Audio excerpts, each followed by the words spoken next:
Assalamualaikum warahmatullahi wabarakatuh.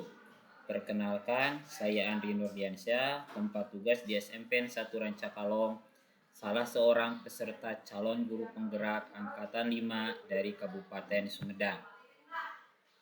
Pada kesempatan ini, saya akan memaparkan tugas 1.1A8 koneksi antar materi, kesimpulan, dan refleksi pemikiran Ki Hajar Dewantara. Ki Hajar Dewantara memiliki keyakinan bahwa untuk menciptakan manusia Indonesia yang beradab, maka pendidikan menjadi salah satu kunci utama untuk mencapainya. Jika bangsa ingin maju, maka komponen penting yang harus diperbaiki salah satunya adalah bidang pendidikan.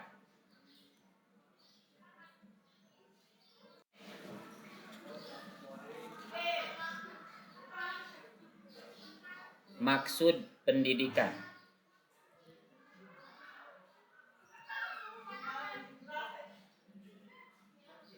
Menurut Ki Hajar Dewantara, pendidikan adalah usaha memberi tuntunan terhadap segala kekuatan kodrat yang dimiliki anak agar ia mampu mencapai keselamatan dan kebahagiaan yang setinggi-tingginya, baik sebagai seorang manusia maupun sebagai anggota masyarakat.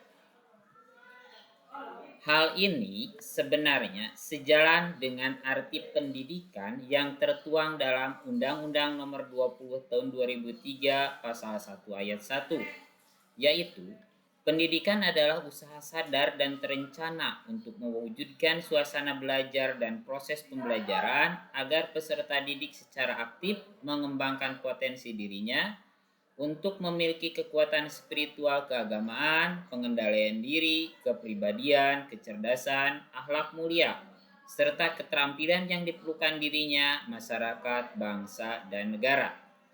Hanya dalam arti pendidikan di Undang-Undang Nomor 20 Tahun 2003 Pasal 1 Ayat 1 ini, kata menuntun tidak tersurat seperti menurut Ki Hajar Dewantara. Namun secara umum, tujuan dari pendidikan menurut Ki Hajar Dewantara di Undang-Undang Nomor 20 Tahun 2003 Pasal 1 Ayat 1 sudah sama.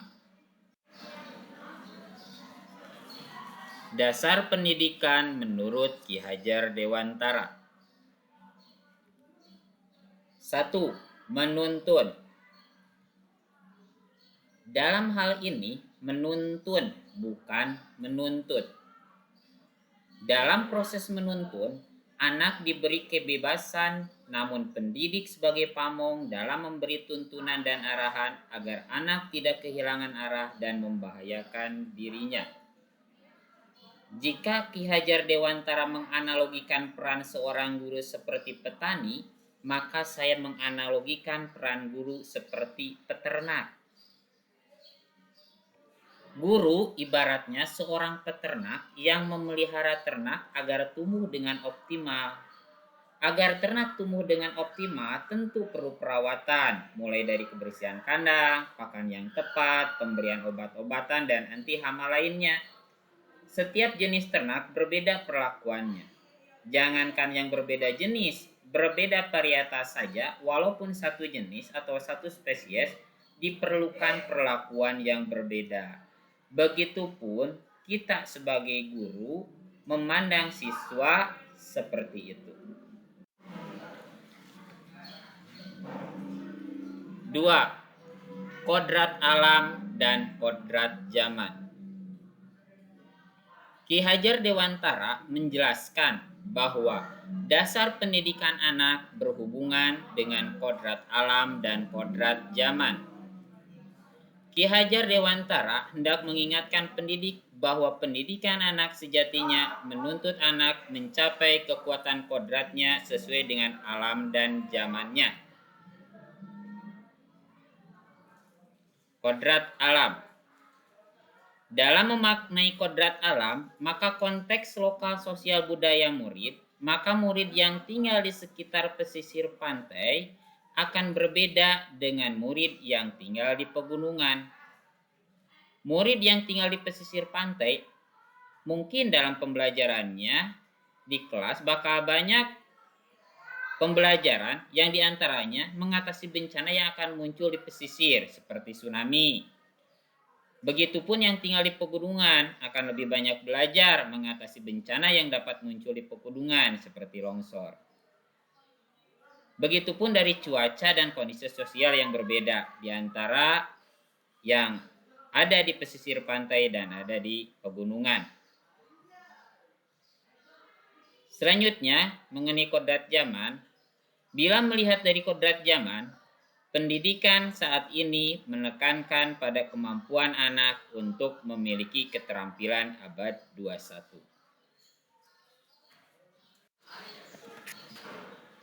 3. Menebalkan garis samar-samar bukan tabula rasa.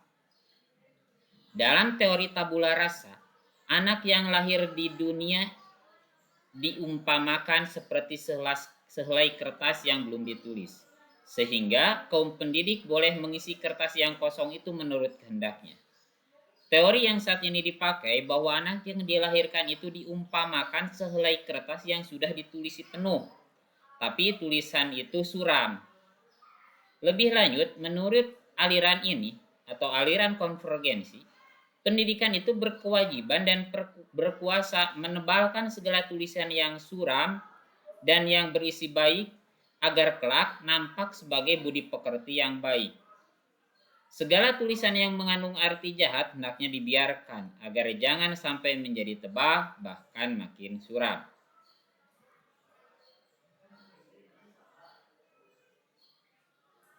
Seorang anak sudah memiliki garis samar yang siap cetak atau ditebalkan, seperti halnya film sablon yang siap dicetak oleh penyablon. Seorang penyablon tinggal menebalkan saja atau mencetak saja jika memang dikehendaki atau diperlukan. Namun jika memang tidak diperlukan, tidak perlu dicetak. Begitupun tugas pendidik seperti halnya seorang penyablon.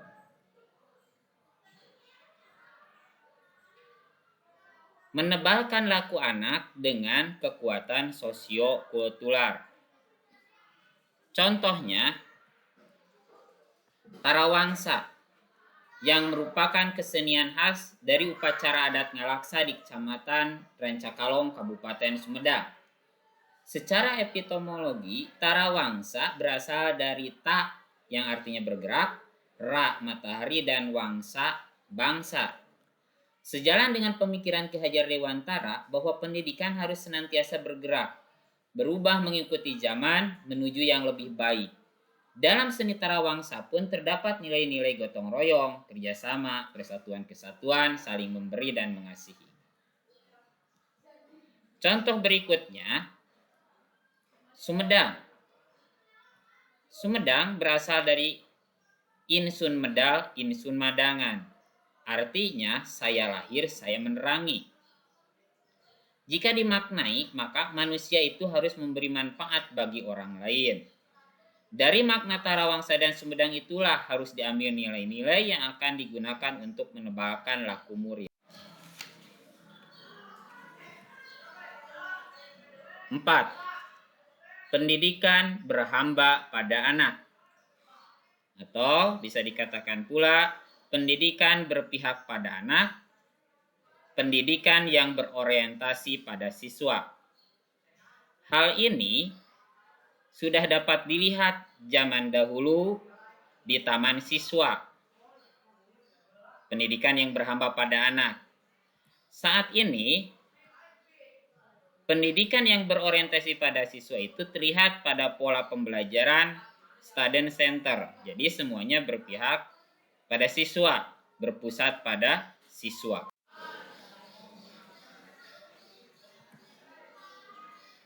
5. Pendidikan berubah menjawab tantangan zaman dan bersumbu pada kemanusiaan. Inti dari filsafat Ki Hajar Dewantara adalah perubahan menuju pendidikan merdeka yang menjawab tuntutan zamannya. Seperti halnya dalam teori atom. Dalam teori atom, inti atom dikelilingi oleh elektron yang berada pada setiap kulitnya atau orbitalnya. Elektron tersebut bergerak pada orbitalnya. Setiap jenis atom memiliki model atom yang berbeda dengan atom lainnya tergantung jumlah elektronnya. Begitupun bahwa setiap anak memiliki sifat yang berbeda sekalipun anak tersebut kembar. Jika inti atom diibaratkan sebagai nilai-nilai kemanusiaan, maka pendidikan pada setiap anak harus bersumbu pada kemanusiaan. Jika tadi Ki Hajar Dewantara mengatakan bahwa inti dari filsafatnya adalah perubahan menuju pendidikan merdeka yang menjawab tuntutan zaman, lalu apa yang berubah? Yang berubah adalah budi pekerti. Budi pekerti yang menuju ke lebih baik. Apa budi pekerti? Menurut Ki Hajar Dewantara, budi pekerti merupakan perpaduan antara gerak pikiran, perasaan, dan kehendak atau kemauan sehingga menjadi tenaga. Selanjutnya, refleksi diri terhadap pemikiran Ki Hajar Dewantara. Sebelum mempelajari modul 1.1, saya menganggap anak yang lahir di dunia itu diumpamakan seperti sehelai kertas yang belum ditulis, sehingga kaum pendidik boleh mengisi kertas yang kosong itu menurut kehendaknya. Itu yang saya yakini ketika saya belajar di bangku kuliah. Yang kedua, kegiatan mendidik adalah kegiatan menuntut anak agar mencapai target kurikulum. Itu yang saya yakini ya, sebelum mempelajari modul 1.1. Dan yang ketiga, ini saya sengaja diberi latar abu. Pendidikan berpihak pada anak. Pendidikan berorientasi pada siswa. Sebelumnya, saya kurang begitu optimal dalam melakukan di poin yang ketiga ini, yang diberi latar abu ini. Hanya baru sebagian saja yang baru saya yakin. Setelah mempelajari modul 1.1,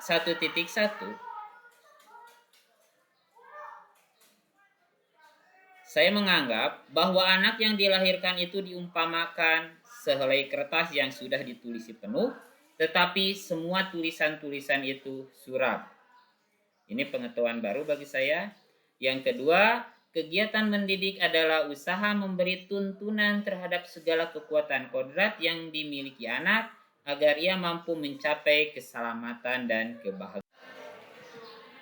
Nah, hal apa yang akan dilakukan? Yang pertama, melaksanakan pembelajaran yang lebih berpihak atau berpusat pada murid dengan memerhatikan perbedaan individu sesuai dengan kodratnya. Yang kedua, mengurangi segala tuntutan yang diminta pada murid akan lebih mengutamakan kegiatan menuntun dan mengarahkan. Dan yang ketiga, memastikan anak bahagia lahir dan batin selama kegiatan belajar yang bermuara bahwa anak memiliki budi pekerti yang baik. Nah, itu kesimpulan dan refleksi saya terhadap pemikiran Ki Hajar Dewantara. Terima kasih kepada Bapak pengajar praktek, Bapak Ibu fasilitator, dan Ibu instruktur, serta saya pun mengambil gambar dari beberapa situs seperti yang tertulis di layar. Saya ucapkan terima kasih. Mohon maaf dari segala kesalahan. Wassalamualaikum warahmatullahi wabarakatuh.